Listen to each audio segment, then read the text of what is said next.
कार्यक्रम झाला अयोध्येचा शिस्तबद्ध कार्यक्रम.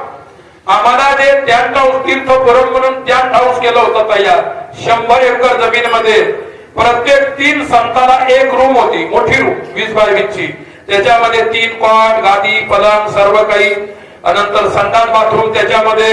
आणि आत प्रवेश केल्यानंतर त्याच्यामध्ये कंगवा, तेल, टूथपेस्ट, नंतर तुमचं साबून, सर्व प्रकारची व्यवस्था होती. काही आणायचं काम. एवढी शिस्तबद्ध व्यवस्था मी माझ्या सुद्धा आयुष्यात पहिलीच पाहिली. आम्ही सुद्धा मोठमोठे कार्यक्रम केले, त्याच्यात व्यवस्था केली, पण त्याच्याही पेक्षा ती व्यवस्था महान होती. आणि राष्ट्राच्या साधूचं आणि सेलिब्रिटी जेवढे आले होते त्या सर्वांचं समतेचं दर्शन झालं.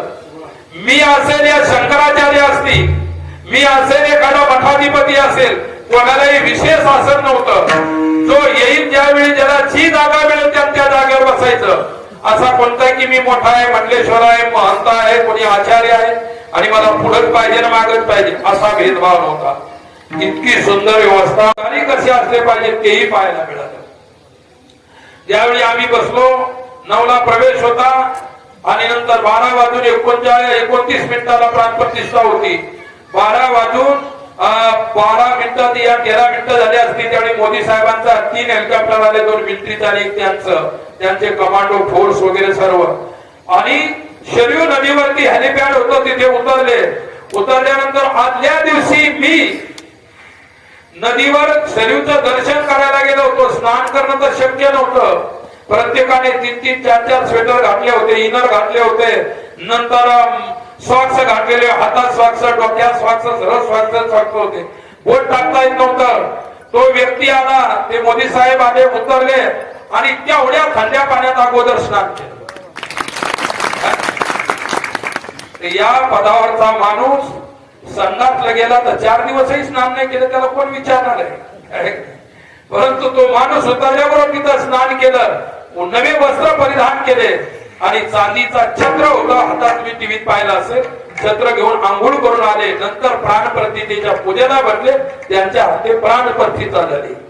काय एवढा मोठा माणूस, परंतु आपल्या धर्माचे नियम पालन करण्याचं किती विशेषता त्यांच्यामध्ये पाहायला मिळाली.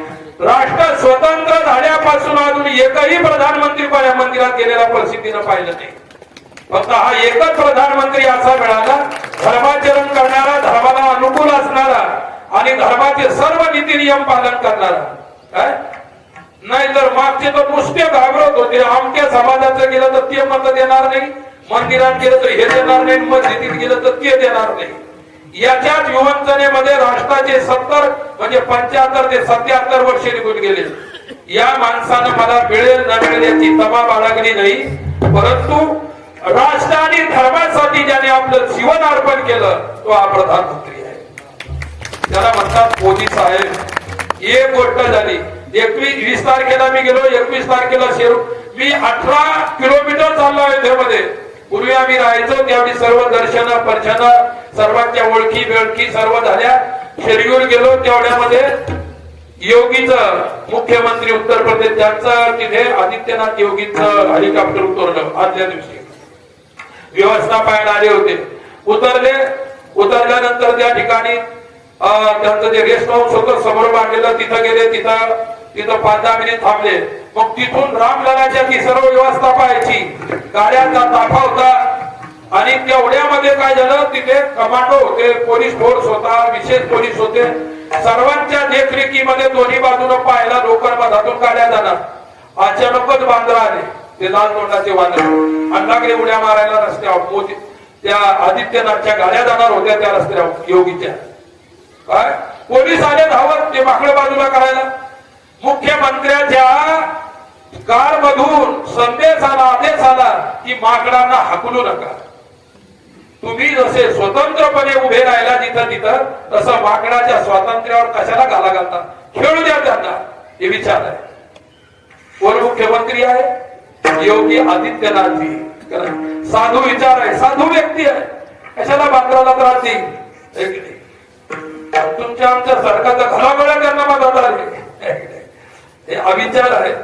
मग नंतर त्या पोलिसांनी काही माकडं हल्ले नाही. आम्ही तिथे उभे होतो. पंढरपूरच्या मंदिराचे अध्यक्ष हरिभक्त परायण गहिनीनाथ महाराज सुद्धा माझ्या सोबतच होते. अनेक आम्ही असे मंडळी होती, काही आम्ही होतो, सर्व असे उभे होते. गाड्या आल्या, गाड्यानंतर बांद्र बरोबर बाजूला गेले झाले. कारण योगीने सांगितलं की बांद्राला सुद्धा अक्कल असते असं काही नाही. बांद्राचीच अक्कल पुढे माणसं बनले बांद्राचे म्हणतात. असा इतिहास तुम्हाला शिकवल्या गेला. बांद्राचे कधी माणसं बनत नसतात, लक्षात घ्या. गहू पेरल्यानंतर हरभरे उगवत नसतात. पण चुकीचा इतिहास तुम्हाला, भूगोल इतिहास आम्हाला शिकवलेला आहे. आता नवीन युगाचा आरंभ झालेला आहे. राम ललाची प्राण प्रतिष्ठा झाल्यानंतर राष्ट्राच्या नवीन युगात नवीन राष्ट्राचा उगम झालेला आहे. नवीन राष्ट्राचा आणि नवीन राष्ट्राच्या विचाराचा सन्मान करा. अशा लोकांचा सन्मान करा जे राष्ट्रासाठी, धर्मासाठी, समाजासाठी आपलं जीवन त्याने झोकलेलं आहे. आपल्या जीवनाचा उत्सर्ग म्हणजे त्याग केलेला आहे, बलिदान केलेलं आहे. अशा लोकांची किंमत करा. आणि भविष्यात अशा लोकांची या राष्ट्राला आवश्यकता आहे, लक्षात ठेवा. नाहीतर राष्ट्रात कठीण काम झालं होतं. तुम्हाला आम्हाला अनुभव आहे. आमच्या गाड्या चाललेल्या साहेब 5 वर्षापूर्वी, हे 10 वर्षापूर्वी आम्हाला सुद्धा ठराविक लोकांच्या शिव्या खायला लागायच्या. चालला साधू, चालला असा, चालला तसा. काय आता तोंड बंद आहे, कुठूनही आम्ही गाडी नेऊ शकतो. आम्हाला कोणी बोलायची हिंमत नाही. एका माणसानं राष्ट्रामध्ये एवढा दरारा उभा केला, त्याला अनेक समर्थ लोक साथ देणारे आहेत. आणि सदैव अशा लोकांना साथ द्या, एवढेच मला म्हणायचे.